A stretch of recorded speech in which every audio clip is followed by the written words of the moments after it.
Hi, good morning or good afternoon. This is Jiwandono here with Research Technique.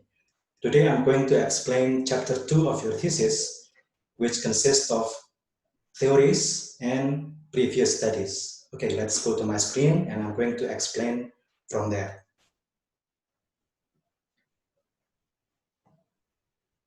Okay, so this is a topic.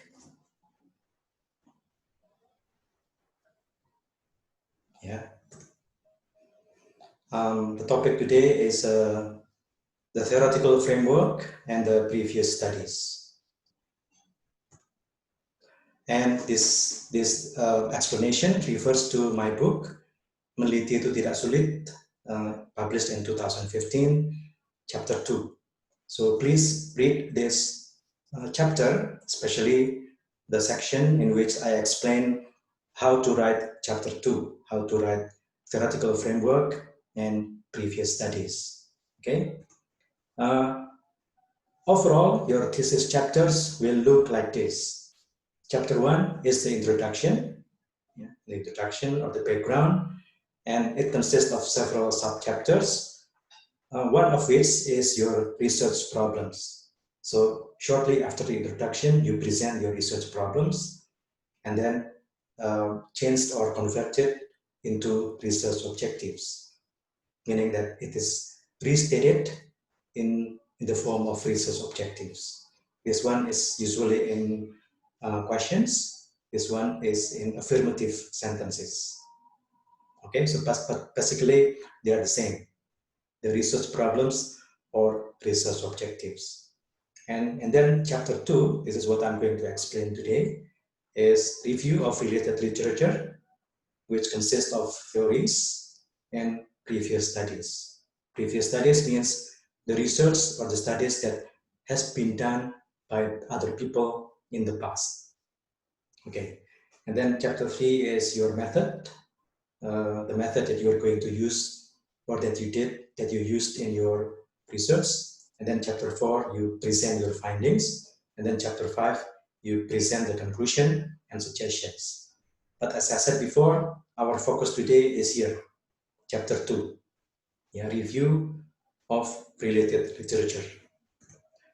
Now, let's start with theories. Theories are used to explain your findings, or to predict things based on your findings. So these are two most important use of theories in your research, in your thesis, in your scriptsy. Theories are used to explain your findings or to predict things based on your findings. So for example, if you have done your research and you have done your analysis and your finding is that computer helps language learning, then you use the theory of computer-aided language learning to explain it, to explain your finding. You discuss your finding and relate it to the theory of computer-aided language learning. That's how to use the theory to explain your finding. Another use of the theory is to predict, but I'm not going to discuss it further here. But it's important to keep in mind that the theory that you write in chapter 2 is used to explain your findings later in chapter 4. Okay. How will you determine, or how will you know what theories are to be written, what theories are to be discussed? So the theories are determined by looking at your research problem. Looking at your research problem or your research objectives and or your topic. But most commonly, people will look at your research problem. We will look at your research problem and research objectives in order to identify what theories are relevant. So when you have established your research problem and research objectives, then you can identify the relevant theories that will go with your research problem and research objectives. Let me give you an example. So for example, if your research problem is identifying slang terms used by online gamers, Yeah, this is your research problem or research objective. Yeah. Research problem and research objective is used interchangeably, so don't get confused if I say research problems or research objective. Basically, they refer to the same thing. So your research problem is identifying slang terms used by online gamers. Now, if your research problem is like this, then these theories are relevant. Theories of slang. Yeah.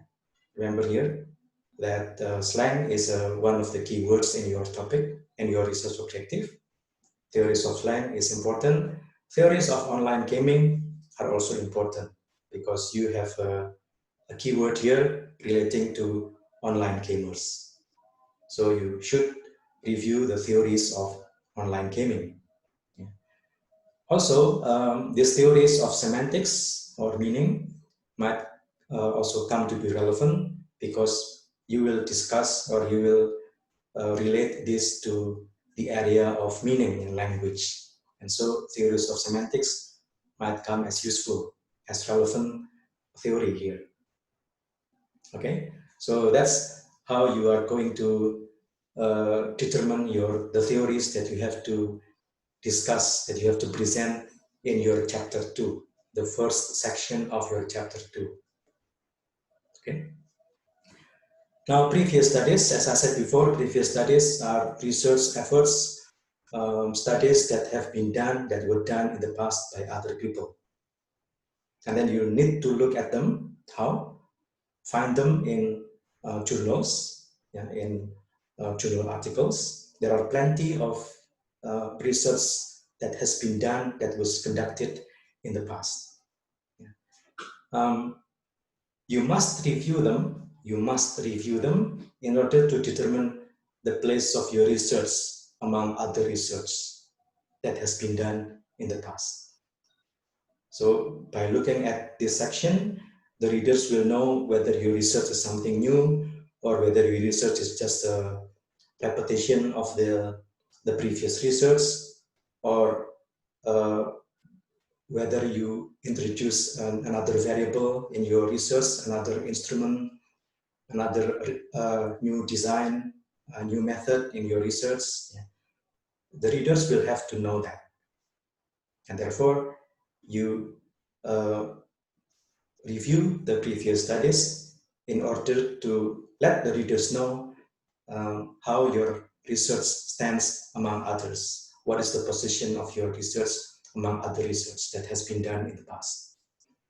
Now, this is important. The second one is important.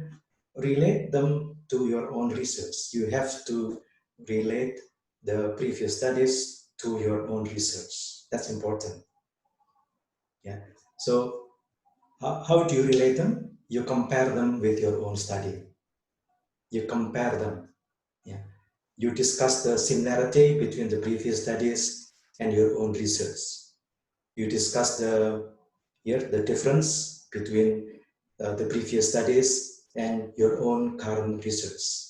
Yeah. Are they different in one way or another? Maybe the setting is different. Yeah, the setting is different. The research in the past was done in America, but now you are planning to do research in Asia, yeah, in East Java, or maybe the variables are different. Yeah, maybe you have some new variables, and you can discuss that in relation with the other or the previous studies. Maybe the respondents are different. The number of the respondents are different. Maybe the ethnicity is different. Maybe the age is different. Yeah, the social economic status is different. So you discuss all of these in your comparison between the previous studies and your own research project. Yeah. Maybe the research design is different. Maybe they use qualitative design and here you use an experimental design, yeah, or a case study, maybe. Yeah. Maybe the instruments are different. Yeah. So the point here is that every time you discuss a previous study, you have to relate it to your own research. It's not enough to write such and such did research in 2015, and this is the finding. Another person in 2008 did the same research, and this is the finding, and that's it. That's not the good way of doing this. You have to discuss each of the studies in relation to your own studies. How? As I said before, you can compare their findings with your possible findings. You can compare their instruments with your own instruments. You can compare the variables with your own variables. Yeah, you can compare the setting with your own setting. Yeah, so plenty of things can be discussed here. But again, keep in mind that you have to relate them to your own research. If you read my book in chapter 2, I provide examples there with some explicit lines which reflect how a study is related to the previous study. So you have an example there if you look at my book in chapter 2. Yeah, read carefully and locate the comparison between your research problem and the research that has been done by other people in the past.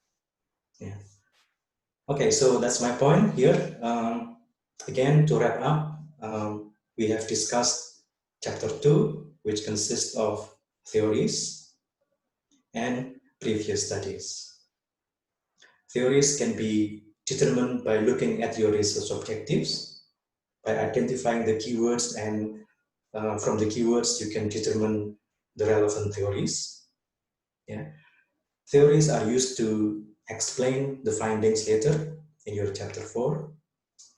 When it comes to previous studies, you have to review other studies that were done in the past by other people, and then you have to relate the studies, the aspects of the studies to your own research, to your own plan of research. Okay, so that's my point.